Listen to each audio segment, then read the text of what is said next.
der sich als Träger seines besten Blutes fühlen und dieses Wissen zur Führung der Nation erhoben hat und entschlossen ist, diese Führung zu behalten, wahrzunehmen und nicht erst abzugeben. Essa voz estridente é de Adolf Hitler, o líder da Alemanha nazista. Nesse discurso da década de 30, ele disse, abre aspas, nós carregamos o melhor sangue e sabemos disso, fecha aspas. Para os nazistas, certos grupos não deveriam passar seus genes para as futuras gerações. Eles precisavam ser eliminados a qualquer custo, de qualquer jeito, para que uma suposta raça superior ocupasse o mundo. Essa raça seria a ariana, claro. O Hitler deu ordens que mataram mais ou menos 6 milhões de pessoas, entre judeus, ciganos, homossexuais, deficientes físicos e outras tantas minorias. Ele comandou a esterilização de 1% da população alemã e estimulou experiências brutais em campos de concentração, coisa de embrulhar o estômago.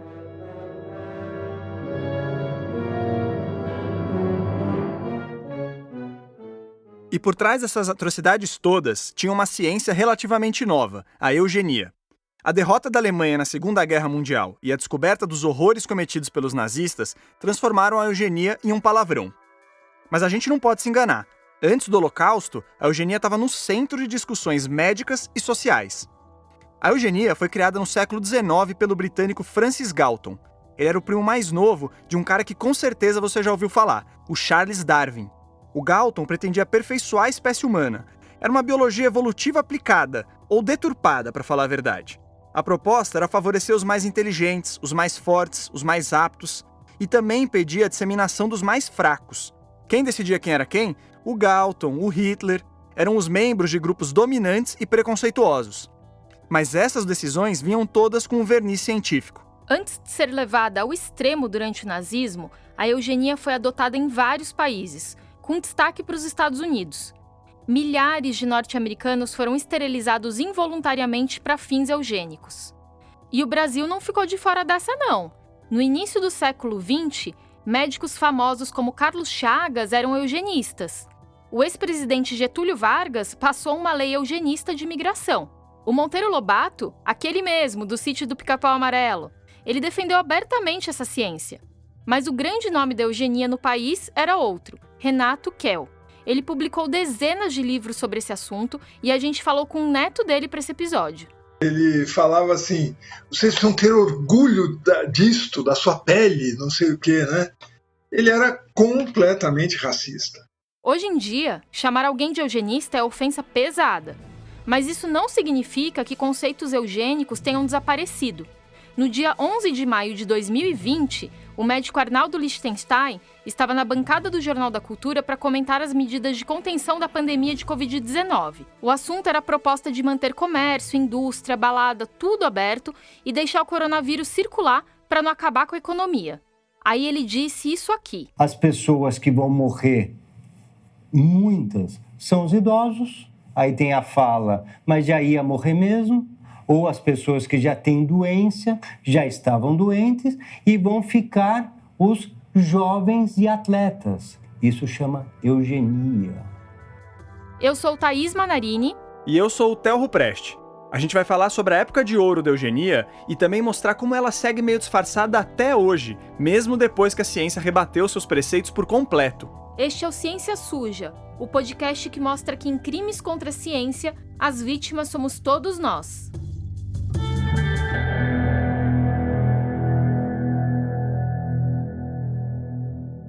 Em 1859, um livro chacoalhou as estruturas da biologia e da sociedade.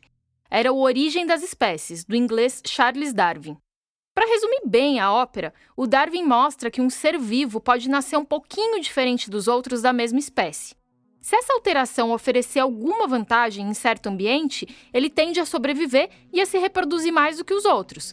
E aí, essa alteração que surgiu nele vai sendo passada para frente. É a evolução pela seleção natural. Um exemplo didático que talvez você tenha aprendido na escola é o da girafa. Uma alteração ao acaso deixou uma girafa com o pescoço um pouco mais comprido. Essa característica fez com que ela alcançasse folhas e frutas que estavam em galhos mais altos das árvores. Enquanto suas primas baixinhas morriam de fome, ela se alimentava e se reproduzia, gerando descendentes pescoçudos.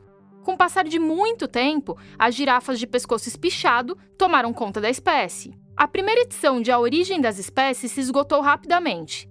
E entre os leitores mais impactados estava o Francis Galton, o primo do Darwin. O Galton nasceu em 1822 e era uma criança prodígio. No livro Gene, o médico Siddhartha Mukherjee conta que ele aprendeu a ler aos 2 anos e era fluente em grego e latim aos 5.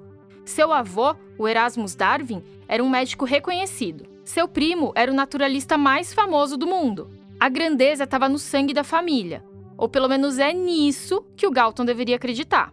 Ele era muito rico, ele era tipo herdeiro, aí o pai dele morre, aí ele fica livre para fazer o que ele queria, aí ele vai estudar estatística, não sei o quê, e aí a partir da origem das espécies ele desenvolve a eugenia. Essa aí é a Jéssica Almeida.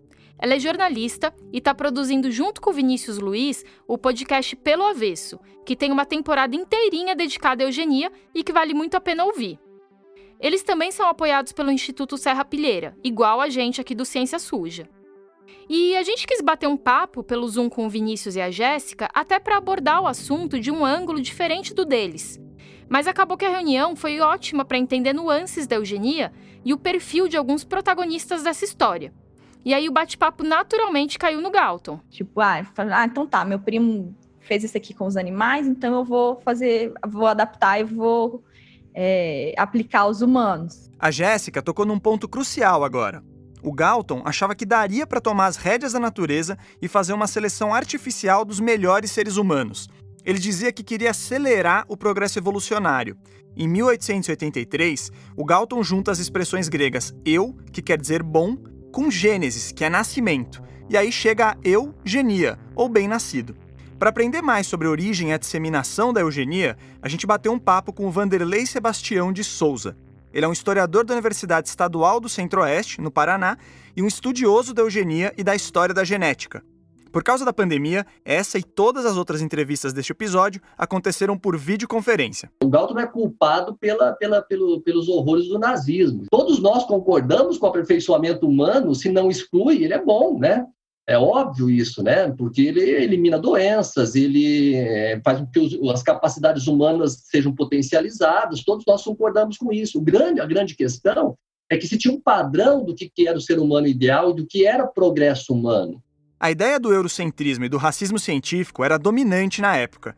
E é no mínimo conveniente para boa parte da aristocracia europeia apoiar uma ciência que diz que povos africanos, nativos americanos e asiáticos podem continuar sendo explorados porque não conseguiriam liderar o progresso humano. E que o pobre é pobre porque não tem capacidade de ascender socialmente.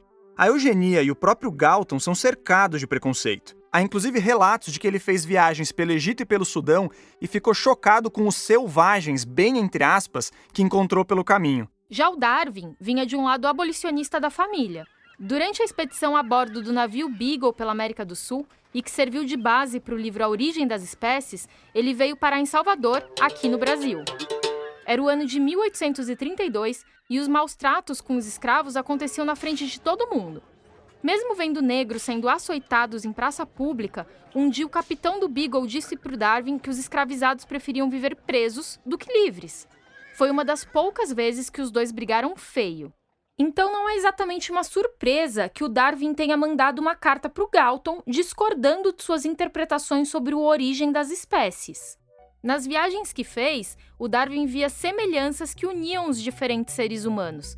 Já o Galton só enxergava diferenças, a partir dos próprios preconceitos. Aí que tá. Biologicamente, nós somos muito mais parecidos do que diferentes, ao ponto de que o conceito de raça nem faz sentido para nossa espécie.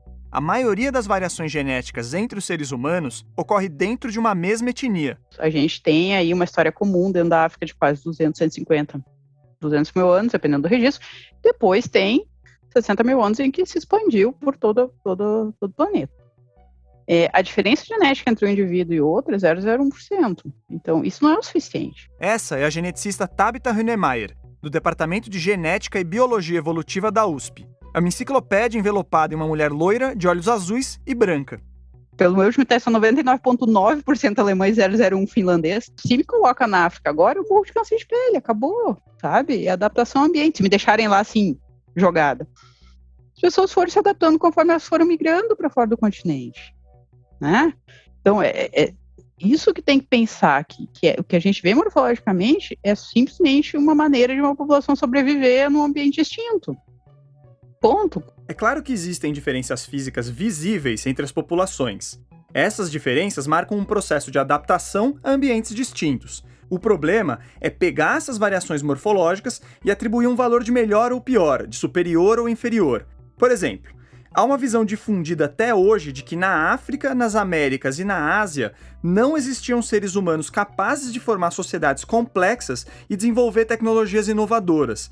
Teria sido necessário que o europeu, esse ser genial, colonizasse essas regiões para elas entenderem o que é uma civilização de verdade. Mas, gente, pensa, não precisa fazer um exercício muito profundo para derrubar isso. Pensa em Stonehenge, naquelas pedras acumuladas lá. Elas são da mesma época das pirâmides de Egito, que estão em cima do trópico. É muito mais complexo construir uma pirâmide que botar 4 pedras uma em cima da outra. Você muito provavelmente já viu alguma foto de Stonehenge. São umas pedras gigantes colocadas umas em cima das outras e dispostas em um formato mais ou menos circular. Stonehenge fica no interior do Reino Unido, na Europa. É uma coisa impressionante, virou patrimônio mundial da Unesco e tudo. Mas não dá para comparar com o refinamento de uma pirâmide do Egito, que fica na África. E tanto as pirâmides como Stonehenge foram construídos entre 3 e 2 mil anos antes de Cristo. Já os Incas, aqui nas Américas, canalizaram água mais ou menos 1000 anos antes dos europeus. Se eu selecionasse esses fatos e aplicasse os conceitos deturpados que motivaram a eugenia, eu poderia dizer que o povo americano, o africano, o asiático ou qualquer outro é superior ao europeu, o que também não faz sentido. Tudo isso para dizer que a eugenia sempre se apoiou em conceitos furados e preconceituosos. Bom, pelas vias eugênicas originais, esse ser humano ideal seria alcançado justamente estimulando a reprodução de indivíduos elevados. Era a chamada eugenia positiva, que ficou bastante associada às ideias iniciais do Galton. Mas não demorou muito para os eugenistas criarem uma estratégia mais cruel, até porque era só virar o lado da mesma moeda. O Galton resistiu a isso no começo, mas acabou cedendo para ver a sua ciência crescer e aparecer. O Vanderlei resumiu esse conceito para a gente. No início do século XX, foi chamado de eugenia negativa, que era restringir a reprodução dos ditos ou daqueles que eram considerados degenerados, né, através de medidas como a esterilização eugênica, a eutanásia, a segregação racial, a seleção de imigrantes, né? Esses termos, positivo e negativo, só servem para marcar diferentes práticas dentro da eugenia, porque a eugenia em si nunca foi boazinha ou positiva. A eugenia nunca teve boas intenções. As intenções da eugenia sempre foram de exclusão. Hoje, a palavra eugenia está obviamente ligada a algo ruim, mas antes do Hitler e do nazismo serem expostos, ela era amplamente aceita. Mais do que isso, era considerada moderna, porque trazia para o debate a questão da hereditariedade. Daí porque a eugenia saiu do Reino Unido, a terra do Galton, para virar tendência em outras partes do mundo.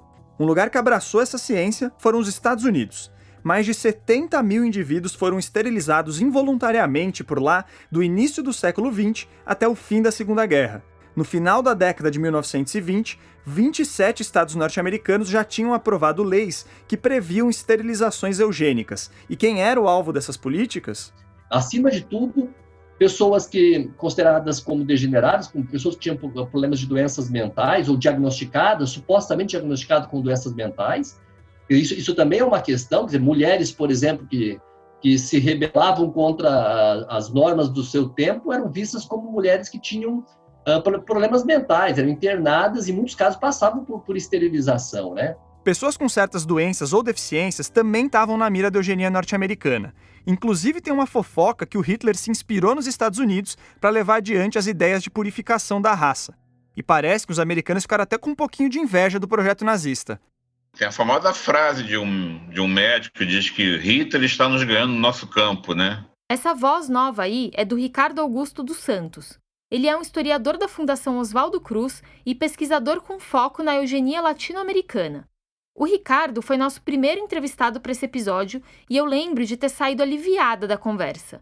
É que eu estava cheia de dúvidas sobre a eugenia no Brasil. Quanto mais livros, teses e biografias eu lia, mais parecia que a eugenia brasileira não era exatamente eugenia. E o Ricardo me mostrou que esse nó na cabeça é muito comum. Até em aulas ou palestras, tem uma pergunta que se repete sempre. Inclusive, ela é muito usada para negar a existência da própria eugenia no Brasil, né? Mas, Ricardo, no que a eugenia modificou algo no Brasil, né? É sempre essa pergunta presente. Meu cérebro derreteu no começo da apuração por 2 motivos. O primeiro é que a população brasileira era vista pelos eugenistas europeus como atrasada e degenerada. No livro A Hora da Eugenia, que é bem famoso na área, a historiadora americana Nancy Stepan conta que, por definição, o brasileiro era não eugênico. Ele não era bem-nascido. Então, como cientistas daqui podiam defender uma prática que pretendia literalmente acabar com a sua própria raça? Mas ok, daria para dizer que parte da elite do país se alinhou à eugenia porque era eminentemente branca e queria construir uma nação que fosse seu espelho.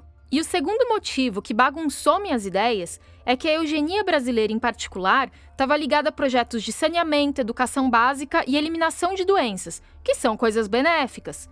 Muitos dos nomes associados à eugenia no Brasil, como os médicos Arthur Neiva e Belisário Pena e o antropólogo Edgar Roquette Pinto, ficaram mais conhecidos como sanitaristas. Eles participaram ativamente do combate à febre amarela, malária e outras infecções, e tentavam melhorar as condições de vida dos mais pobres. Então como é que é o caso sanitarismo, que queria melhorar as condições de vida de pessoas mais pobres e mais excluídas, com a eugenia tradicional, que intensifica abertamente processos de exclusão? É mais ou menos assim. Os sanitaristas assumiam que o nosso povo era mais fraco. Mas não porque era negro, indígena, mestiço ou o que for. Ou pelo menos não só por isso. A culpa era também do sistema, o Brasil que estava doente.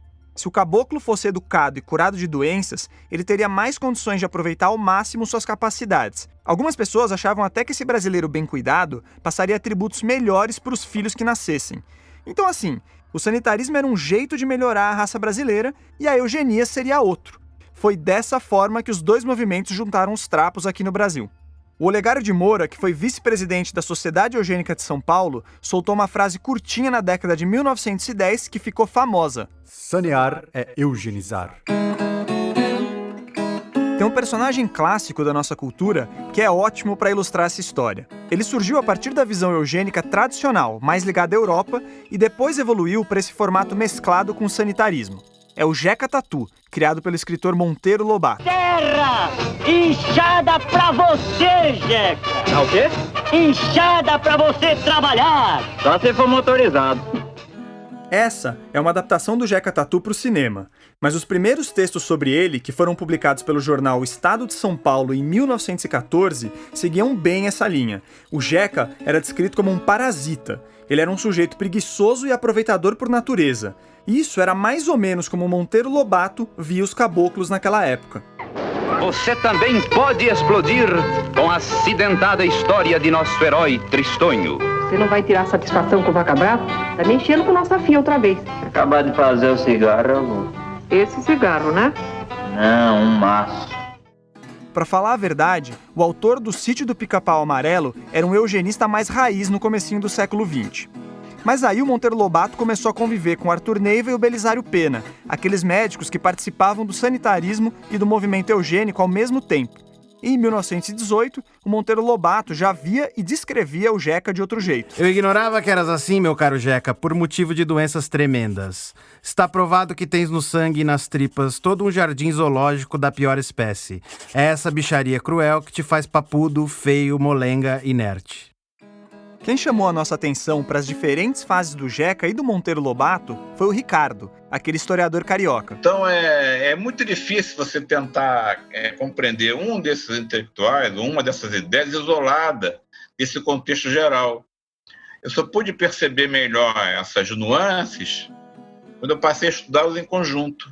Era um balaio de gato mesmo. Tinha um cara que acreditava que você já criaria uma raça melhor só com mudanças sociais. Tinha o que concordava com as estratégias de melhoria de vida, mas que achava que essa ou aquela raça sempre seria inferior e que aí ela deveria ser abandonada. Ou que pelo menos doentes mentais, os deficientes, os bandidos ou quem quer que estivesse fora do padrão da época não deveria se reproduzir.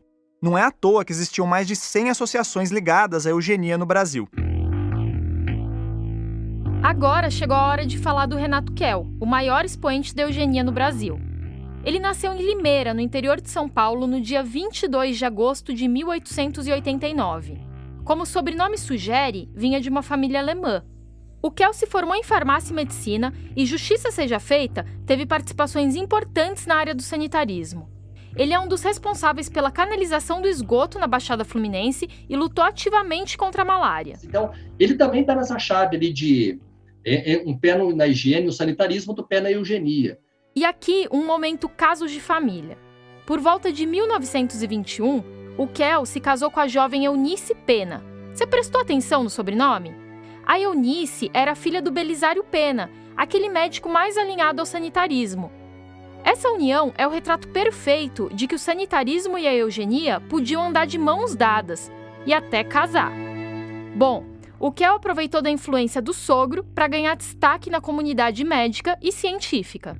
Mas ele achava que o sanitarismo estava longe de ser suficiente para melhorar a raça brasileira. Em 1917, o Kell chegou a convocar uma reunião com médicos intelectuais para discutir mudanças no Código Matrimonial. Ele queria que casamentos entre parentes fossem permitidos para facilitar a propagação de características desejáveis. Na visão dele, era melhor se ajeitar com uma prima branca do que com uma mestiça desconhecida. Mas olha só essa ironia. Hoje, a gente sabe que casamentos dentro de uma mesma família estão entre os fatores que mais aumentam o risco de doenças genéticas. Em janeiro de 1918, o Kell fundou a Sociedade Eugênica de São Paulo, a primeira da América do Sul. Seria uma sociedade científica, mas ali não tinha pesquisa sendo produzida. A função real da instituição era espalhar a palavra do movimento. E, na verdade, é por isso que o Kell é conhecido como o maior eugenista no Brasil. Não é que ele produziu estudos na área, emplacou leis eugênicas ou cometeu barbaridades com as próprias mãos. O Kell, na verdade, era um grande divulgador. Ele publicou mais de 30 livros sobre o assunto, entre eles Por que sou eugenista?, Tipos vulgares, Eugenia e Medicina Social e olha essa série aqui, Como escolher uma boa esposa e Como escolher um bom marido. Os títulos já dizem tudo. No final dos anos 20, ele foi trabalhar na Bayer e não demorou para assumir um cargo de direção nessa farmacêutica de origem alemã. Por causa do emprego, o Kell fez várias viagens para o país onde o Hitler começava a colocar as ideias dele em prática. Eu defendo essa tese, né? Quer dizer, o contato dele com a Alemanha foi decisivo para que ele assumisse uma defesa mais radical da eugenia, uma defesa mais violenta, inclusive do ponto de vista racial. No meio de 1933, o Hitler tinha aprovado na Alemanha uma lei de esterilização eugênica bem ampla, que mirava pessoas com deficiências físicas, esquizofrenia, cegueira e até alcoolismo. Ela deu o pontapé inicial para um processo que terminou com 1% da população alemã esterilizada, como eu falei lá atrás. E aí, no comecinho de 1934, o jornal O Globo começou a publicar uma série de entrevistas sobre o assunto. Dos 7 entrevistados, 5 eram a favor de importar a lei de esterilização nazista aqui para o Brasil. E entre eles, claro, estava o Kell. O Vanderlei mostrou pra gente o recorte do jornal com a entrevista do Kell. Tem um trecho que diz o seguinte: dizer alguém que condena a esterilização por absurda é, positivamente, uma leviandade, sobretudo quando se sabe que ela foi adotada em um país como a Alemanha, onde não se resolvem as coisas como se fazem discursos de improviso. Já para o Correio da Manhã, em 4 de março de 1937, o Kell disse isso aqui. Eis, porém, que a Alemanha, com o atual Reich, toma a dianteira. A Alemanha, com seus institutos e tribunais eugênicos, é o país que, com mais energia e decisão, cuida atualmente do melhoramento eugênico do povo. Realmente, a Alemanha daquela época elevou a eugenia a um patamar nunca visto antes. O nazismo traçou um projeto sistemático de eliminação de diferentes grupos e a eugenia veio muito a calhar para isso.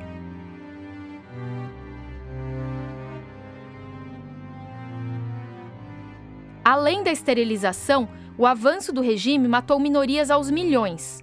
Durante a guerra, o médico Joseph Mengele, conhecido como o Anjo da Morte, fazia experimentos bizarros nos campos de concentração. Ele injetava tinta no olho dos presos para ver se isso mudaria a cor da íris. Obrigava gêmeos a fazerem sexo entre si e chegou a costurar 2 irmãos pelos pulsos e pelas costas. Eram sessões de tortura e crueldade fantasiadas de ciência experimental. E uma ciência experimental de má qualidade metodológica, como a Tabita contou pra gente. Mas assim, quando tu olha os experimentos da Segunda Guerra, o cara era um estúpido, Mengele, né? Toda essa história dele, ele não tinha um método, sabe? Ele não tinha um caderno de laboratório, ele não era uma pessoa metodológica, ele não usava método para fazer ciência. Era uma coisa muito... Era uma doutrinação, era uma coisa completamente passional, né?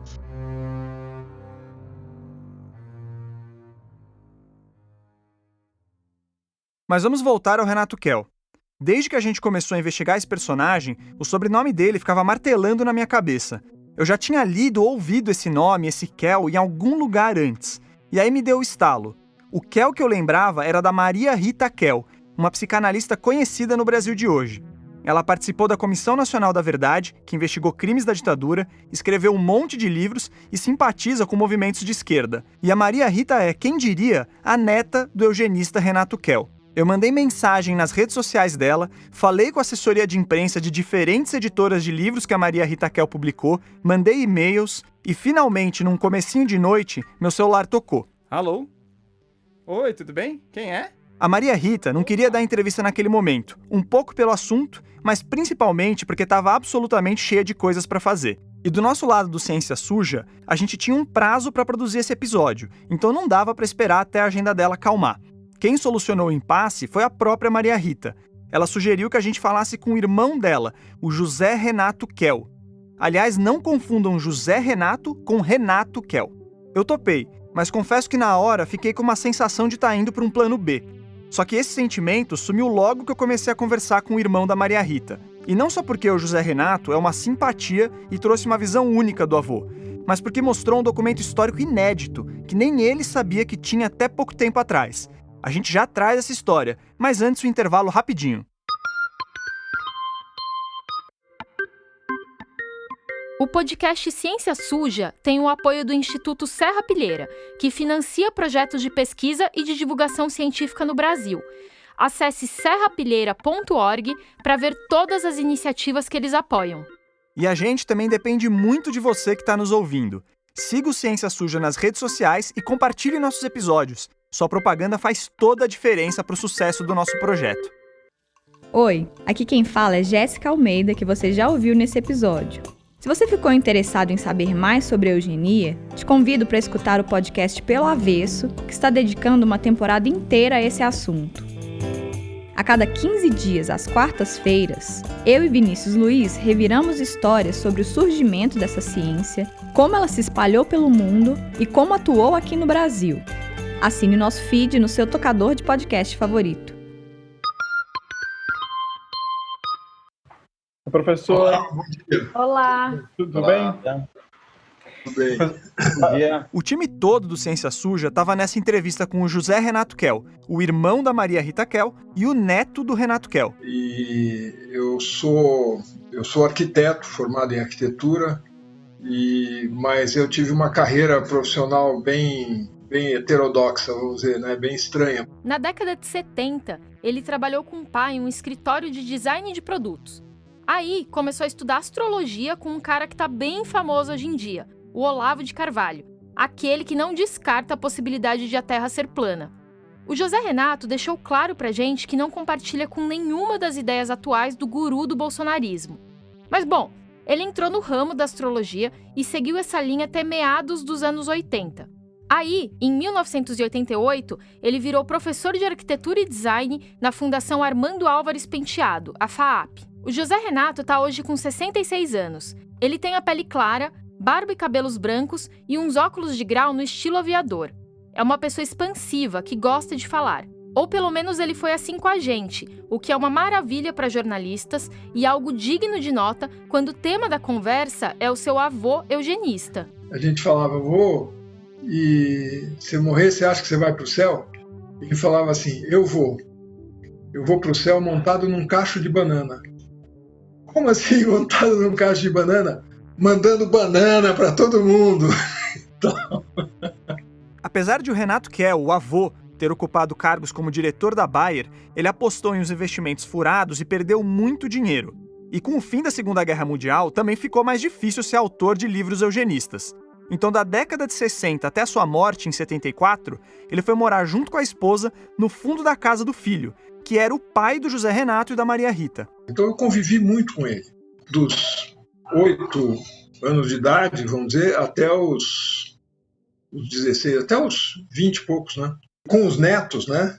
Ele era bastante afável e tudo, né? Mas o José Renato se recorda de episódios marcadamente racistas do avô. Quer dizer, a gente achava ele um velho maluco, né? Então ele falava assim, vocês precisam ter orgulho disto, da sua pele, não sei o quê, né? Ele era completamente racista, né? Ele era um racista de carteirinha, né? E a gente, como criança, não percebia isso. Outra coisa que o José Renato lembra muito, e até por isso ele usou essa expressão velho maluco, era da neurose do Kell Sênior com higiene e organização. É um cara que via germes em todo lugar. Então, você chegava na casa do meu avô e falava, ô, doutor Renato, tudo bem? Estendia a mão para ele. Ele fazia assim, não vou lhe cumprimentar, porque você está vindo da rua. Eu não sei onde é que você pôs esse dedo aí. Você deve ter enfiado no nariz ou coisa assim. Ele falava isso para as visitas. Isso pode ter a ver com a formação do Renato Kell, que era especialista em doenças infecciosas. Ou mesmo com racismo, dependendo da pessoa que ele cumprimentava. Mas o José Renato acha que esse traço está ligado também a um episódio trágico na vida do avô. A morte do filho mais velho na adolescência, vítima justamente de uma infecção generalizada. Ele se sentiu tremendamente culpado. Eu entendo, às vezes, que meu avô tinha um problema psicológico forte, um componente psicológico aí, que influenciou muito nas escolhas, nas decisões dele. Eu não acho que o José Renato está querendo livrar a cara do avô e colocar a defesa da eugenia nas costas de uma doença psiquiátrica qualquer. Para mim, ele vê esse traço como mais um ingrediente nessa personalidade complexa que moldou o maior defensor da eugenia brasileira. Até porque o José Renato não alivia, não. Em uma conversa por WhatsApp, ele me disse, abre aspas, quanto mais me aprofundo no assunto, mais chocado eu fico com as coisas que descubro sobre meu avô, fecha aspas. Essa mensagem, aliás, tem a ver com o documento histórico que eu falei antes. Olha que loucura. Quando foi morar na casa do filho, o Renato Kell levou junto os livros que tinha, e era um monte de livros. Aí no ano 2000, a mãe do José Renato se mudou para uma casa menor e quis se desfazer desses livros. O José Renato foi lá e encheu umas caixas com boa parte da biblioteca do avô. Ele deixou essas coisas meio paradas, até que umas semanas antes de eu ligar, resolveu fuçar os livros com mais detalhe. Foi quando ele encontrou Minha Luta, ou Mein Kampf, a obra em que o Hitler traz sem nenhum eufemismo os seus projetos antissemitas e de valorização da raça ariana. Então, esse livro aqui estava lá, eu sempre vi o Mein Kampf na casa do meu pai, então nunca me interessei em abrir esse livro. E agora, faz o quê? 15 dias eu abri o livro. E daí meu queixo caiu, agora. O impressionante não é o livro em si, porque dá para encontrar outras versões do Minha Luta. O que deixou a gente atordoado é o que o José Renato encontrou ao abrir o livro. Eu fiquei de cabelo em pé, porque meu avô grifou o livro em muitas partes, né? E com lápis vermelho, né? Então aqui, ó, grifos do meu avô, né? Tá vendo? Lápis vermelho e do lado anotações e tal. Basicamente, a gente estava vendo o que o maior eugenista brasileiro destacava da obra do nazista mais infame da história. E isso nunca tinha vindo a público antes. Você não imagina. Você vê as coisas que ele apoiava, né? E as coisas que ele coloca do lado MB. MB é muito bem, né? Então, são as mais variadas, desde que assim, a gente tem que impedir de qualquer forma a miscigenação, temos que purificar a raça, tem várias menções do Hitler a isso, Nós perguntamos para o José Renato se ele mandaria fotos de páginas dos grifos do Minha Luta, e ele topou na hora. Essas imagens estão no nosso Instagram, o @ciênciasuja. Bom, na segunda capa do livro tem uma assinatura do Renato Kell e logo abaixo ele escreveu a data 8 de novembro de 34. Então dá para inferir que foi nessa época que as anotações foram feitas. Isso significa que o Hitler já estava no poder da Alemanha, mas a Segunda Guerra ainda demoraria uns anos para começar. E fica o aviso que os trechos que a gente vai destacar agora são fortes. Tem uma página que o Renato Kell sublinha quase todas as linhas e coloca aquele MB de muito bom. O capítulo fala sobre a concepção racista de mundo. A gente só cortou uns trechos, mas o texto é o original do Hitler. A concepção racista não admite em absoluto a igualdade das raças. Antes reconhece na sua diferença maior ou menor valor. Em um mundo de mestiços e negros, estariam para sempre perdidos todos os conceitos humanos do belo e do sublime, todas as ideias de um futuro ideal da humanidade. Em outro parágrafo grifado pelo Kell, o Hitler afirma o seguinte: o papel do mais forte é dominar. Não se deve misturar com o mais fraco, sacrificando assim a grandeza própria. Somente um débil de nascença poderá ver nisso uma crueldade, o que se explica pela sua compleição fraca e limitada. O Hitler subverte a teoria da seleção natural. O Darwin não atribuía valores de melhor ou pior a determinada característica, e ainda mais a uma raça ou espécie.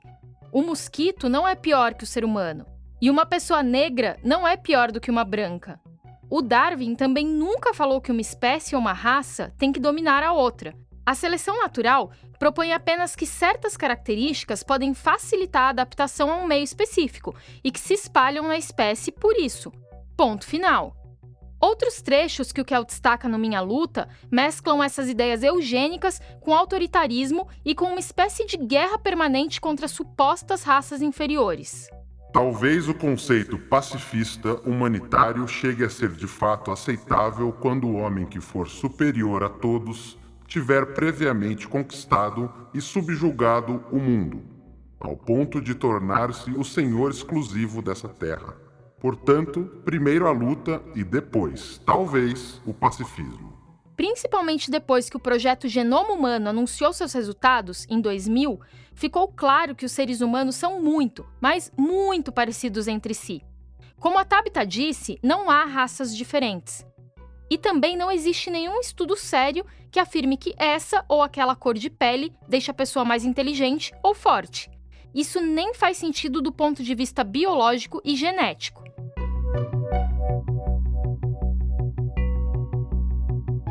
A impressão é que o José Renato está constantemente revendo a relação com o avô, e ainda mais nos últimos tempos. Aquela imagem de infância do vô meio maluco, meio carinhoso, continua em algum canto da cabeça dele. E junto vão sendo colocadas mais e mais camadas de complexidade. Certamente muitas delas o José Renato abomina. O Kell e a sua turma promoveram congressos, escreveram livros, mas por aqui esse lobby não gerou muitas práticas eugênicas oficiais por parte do governo. Entre as poucas, vale destacar a Lei da Imigração de 1945, do governo Getúlio Vargas. Ela diz o seguinte: atender-se-á, na admissão dos imigrantes, a necessidade de preservar e desenvolver, na composição étnica da população, as características mais convenientes da sua ascendência europeia. A lei dificultava a entrada de africanos, asiáticos, judeus, árabes. A meta era povoar o Brasil com o branco europeu. O Miguel Cotto, um médico carioca que chegou a ser presidente da Academia Nacional de Medicina, era extremamente contrário à vinda de japoneses para o Brasil. Ele se referia a essa imigração como o perigo amarelo e chegou a escrever uma obra chamada Seleção Social, Campanha Antinipônica. Mas extraoficialmente, aquela eugenia mais favorável à esterilização se instalou na sociedade brasileira, principalmente dentro de manicômios da primeira metade do século XX. Como o Ricardo contou, todo tipo de gente que não se encaixava ia parar nesses locais, onde coisas horríveis eram feitas. A gente tá falando do Kell, do Oliveira Viana e tal. Esses personagens são famosos, ocuparam um cargo de destaque, né? Mas esses médicos psiquiatras, que eram bem mais radicais e que influenciavam e que realizavam lá na escuridão dos manicômios, das esterilizações, e esses permaneceram no anonimato, né? Total anonimato, né? Bom, como a gente contou, a eugenia ficou com a imagem manchada depois da Segunda Guerra. Mas os conceitos eugênicos seguiram mesmo depois desse momento. A gente resolveu deixar a discussão sobre eugenia moderna em outros países para outros projetos e focar aqui no Brasil. Em 1993, saiu o relatório de uma CPMI no Congresso Nacional sobre a esterilização em massa de mulheres. Ele tinha 144 páginas e revelava como diferentes medidas eram adotadas extraoficialmente para impedir a reprodução de mulheres pobres e negras. Há relatos sobre esterilizações feitas sem autorização, muitas logo após o trabalho de parto. Mulheres indígenas que nem falavam português foram submetidas a laqueaduras. A médica Jurema Werneck, que hoje é diretora da Anistia Internacional, depôs nessa CPMI. Em um vídeo para o canal de YouTube Mulheres de Luta, em 2018, ela mencionou mais uma acusação que foi detalhada no relatório. Tivemos durante muito tempo, mulheres não conseguiam emprego, ou para se manter no emprego, geralmente foi muito comum entre as auxiliares de serviços gerais, tinha que apresentar um atestado de esterilização, de laqueadura, tinha que levar o papel. Teve várias leis e portarias foram editadas para se proibir a exigência de atestado de laqueadura. Outra pessoa que depôs na CPMI foi o médico Elzimar Coutinho, que morreu em 2020 por causa da Covid. O Elzimar atuou na Bahia sempre com foco em métodos anticoncepcionais. Em 1986, quando já era bem conhecido, ele lançou o Centro de Pesquisa e Assistência em Reprodução Humana, o CEPAR, que esterilizava pessoas de graça. E a campanha publicitária para marcar a inauguração desse centro trazia uma mensagem eugênica. Em uma das peças divulgadas, você vê um jovem com traços indígenas, uma faca na mão e uma tarja preta para cobrir os olhos. Do lado dá para ler em letras garrafais: defeito de fabricação. Logo abaixo vem o seguinte texto, abre aspas: tem filho que nasce para ser artista, tem filho que nasce para ser advogado, tem filho que vai ser embaixador. Infelizmente, tem filho que já nasce marginal. Fecha aspas. Que fique claro que métodos anticoncepcionais não são uma forma de eugenia por si só. Os contraceptivos são uma conquista e podem ajudar muito a evitar uma gravidez indesejada. Mas a eugenia entra quando há esterilização forçada de pessoas pobres e negras. Principalmente quando o Estado não oferece educação sexual e informações sobre os riscos de laqueaduras e sobre todos os métodos contraceptivos disponíveis. A pessoa precisa ter o direito a uma escolha informada. É importante frisar: pessoas pobres não são pobres porque têm muitos filhos. Elas têm muitos filhos porque são marginalizadas. Por causa da CPMI, em 1996 foi sancionada uma lei que só permite a esterilização após a manifestação expressa e firmada em documento da vontade da pessoa. Essa mesma pessoa precisa ser informada dos riscos da cirurgia.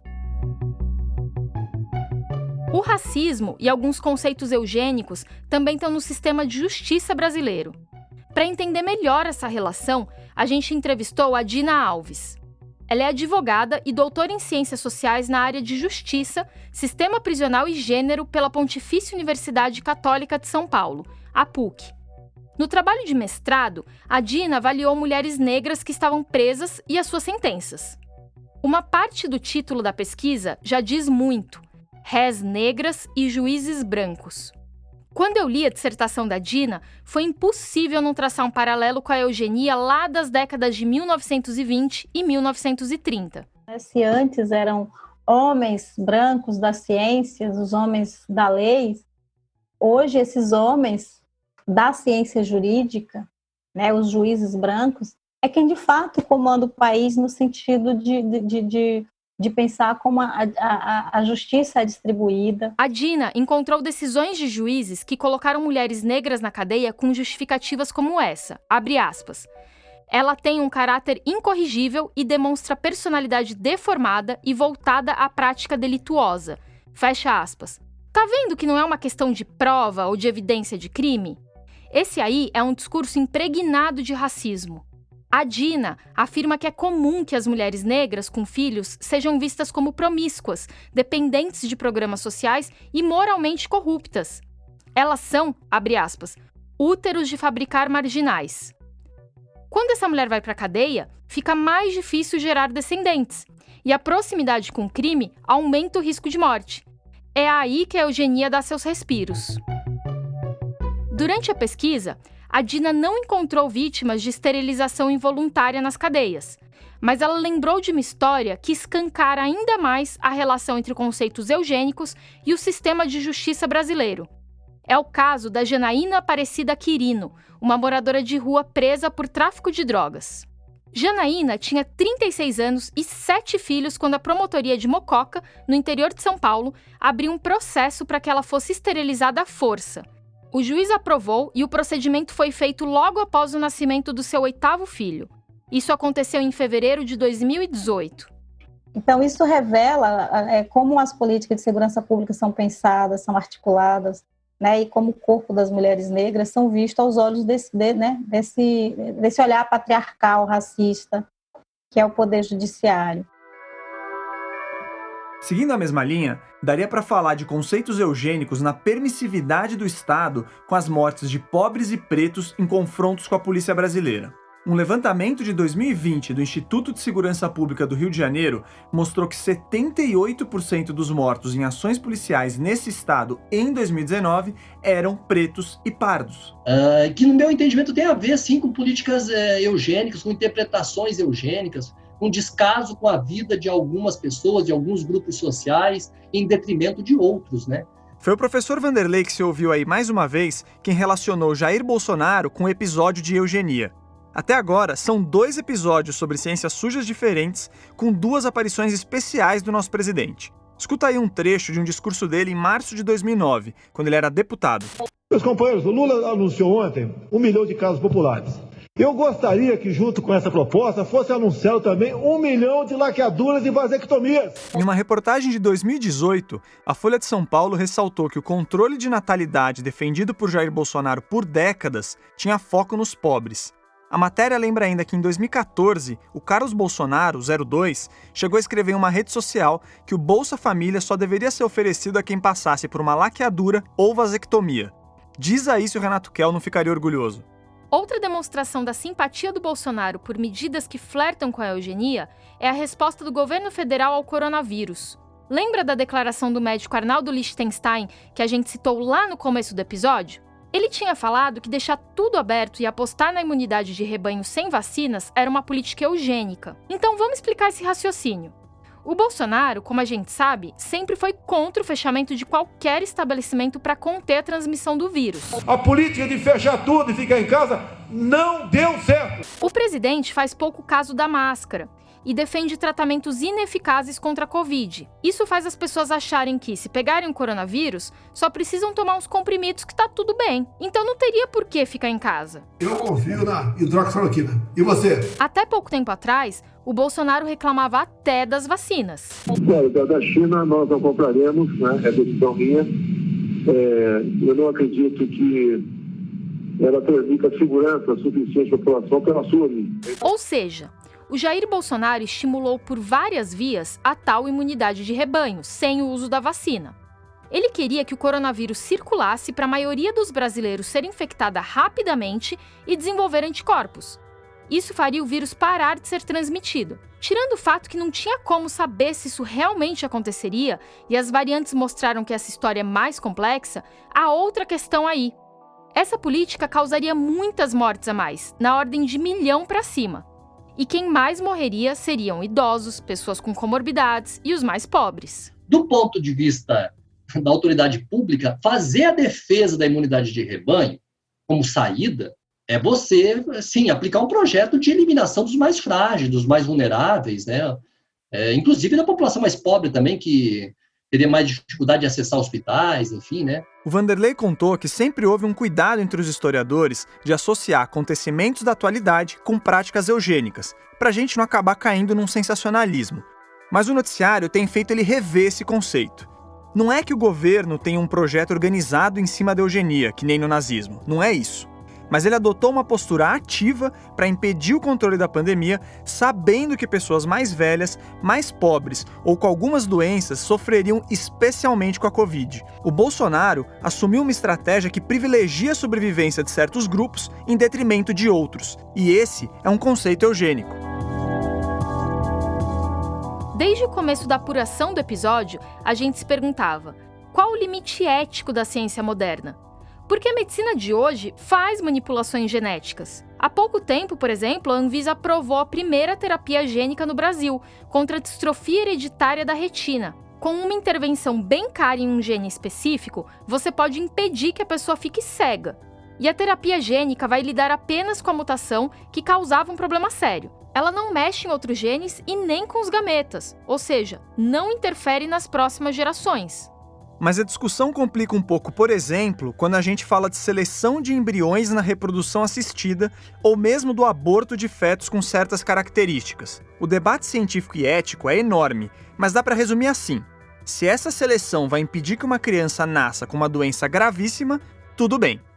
Se é uma doença que realmente a criança não vai sobreviver, que não tem o que fazer, e se tu consegue fazer um screening para ver isso, é uma questão de saúde emocional, né, para a família, para a pessoa que quer ter um filho. A Tabita falou que o limite é estabelecido pela sociedade, a partir de discussões amplas, transparentes e não religiosas. Mas em um momento da conversa, ela mesma traçou uma linha. Mas quando começa com sexo, numa sociedade machista, escolher sexo, a escolher cor de olho, cor de pele numa sociedade racista, aí a gente tem que traçar uma linha e dizer não. A história da eugenia mostra até onde as pessoas podem chegar se a ética não é colocada nos debates sobre ciência, como bem disse o professor Vanderlei. E aí é que está a grande questão. A ciência não é boa, independente da ação dos homens. Ela só pode se transformar numa ferramenta boa se for bem utilizada. Se for mal utilizada, ela continua sendo ciência igual. Então, uma ciência mal utilizada pode levar, sim, a genocídios. A energia nuclear é capaz de iluminar uma cidade inteira ou eliminar sua população toda na forma de uma bomba atômica. Basicamente, os mesmos compostos que originaram a quimioterapia contra o câncer foram usados como uma arma química na Primeira Guerra Mundial. A seleção de embriões na reprodução assistida pode evitar doenças raras gravíssimas ou, por outro lado, servir para pais e mães escolherem bebês com determinada cor de olho ou de pele. Quem decide os usos da ciência é a sociedade, para o bem e para o mal.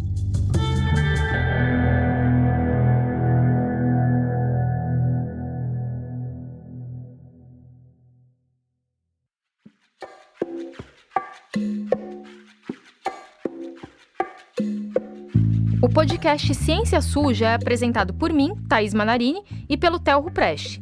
A pesquisa, a produção e as entrevistas foram feitas por nós dois e também pelo Felipe Barbosa e pelo Pedro Belo. Eu e a Thaís escrevemos o roteiro a 4 mãos, com o Felipe e o Pedrão sempre presentes. Nesse episódio, usamos trechos de áudio do filme O Triunfo da Vontade, da entrevista com a diretora da Anistia Internacional Jurema Werneck, para o canal de YouTube Mulheres de Luta, e frases do Bolsonaro em pronunciamentos e reportagens que encontramos no YouTube. As falas do Jeca Tatu são do trailer do filme Mazzaropi em Jeca Tatu, da Produções Amácio Mazzaropi. A música que você ouviu lá no comecinho do episódio é a abertura da Ópera Rienzi, do Wagner, executada pela Banda da Marinha Americana. E uma curiosidade, dizem que essa era a ópera favorita do Hitler. Por isso, a obra do Wagner é muito associada aos nazistas. Mas o Wagner morreu em 1883, décadas antes do nazismo na Alemanha. O projeto gráfico é da Mayla Tanferri, com apoio do Guilherme Henrique. A captação desse episódio foi feita pelo Felipe e pelo Pedro. Eles também assinam as trilhas originais.